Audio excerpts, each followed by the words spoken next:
Hi, it's Campbell, Mind Bite Thursday. As a leader and a manager, what's the biggest change that you've ever had to make in your career? Well, I call it the doing to managing, crossing the doing to managing chasm. The biggest change I believe any leader, anyone that has to make in their career into leadership and management is going from being a technical expert into a leader and manager. Going from doing stuff, managing a task list and getting things done, to managing people and getting things done through other people. Andrew, about 10 years ago, Andrew was hired as the second employee in a web development and software development business. The guy that started the business, technical guy, saw an opportunity in the market, also had the ability to be able to persuade people and convince people that what he had, the services were good to run with.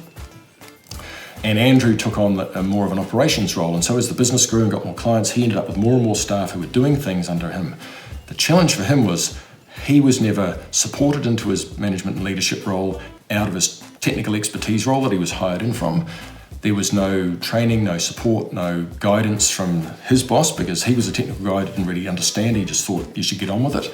So it became a sink or swim, and so often in our transitions into leadership and management, it's sink or swim. The biggest challenge, of course, is that without that support and without the guidance and without the help, the chances of us succeeding are far less. And so what happened to Andrew is as the business grew, he took on more and more people. Instead of understanding the power of delegating or knowing how to delegate, instead of understanding the power of pushing decisions out to the people, to the people that should are best placed to make the decisions, he ended up as the bottleneck for all decisions, and he ended up taking on more and more and more stuff. And over the years, what happened as the business grew, he took on more and more, would tend to default to his old technical style of doing stuff, which is do it all yourself because no one else can do it better than I can, or I've just got to get it done, so I may as well do it. And his stress the pressure came on and his stress got higher and higher and higher. And eventually, as he was relating the story to me, which absolutely stunned me, was that eventually his eyesight started to go. As he explained it, he was starting to go blind from the stress of his role. Eventually he left. The company that he worked for missed out on lost a fantastic person who had so much opportunity, so much capability and so much to give.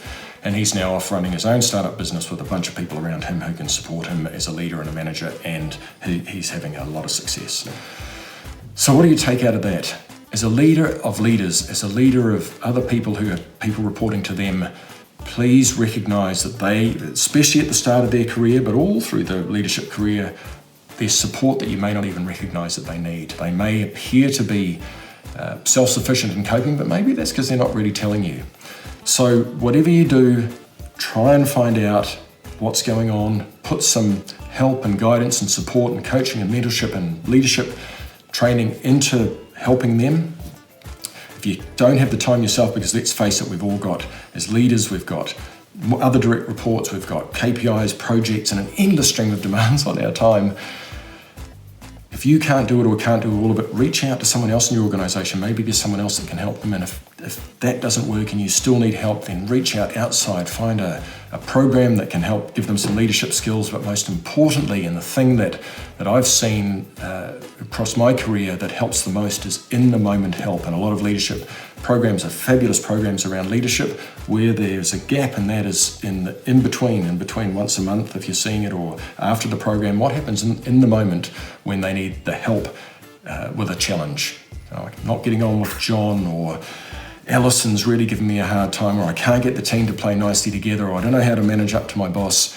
If they can help, if they can get the help they need when they need the help in the moment, it'll make a massive difference. So perhaps reaching outside if you can't be there for when they need the help themselves, perhaps reach out and find someone who can fill in those gaps.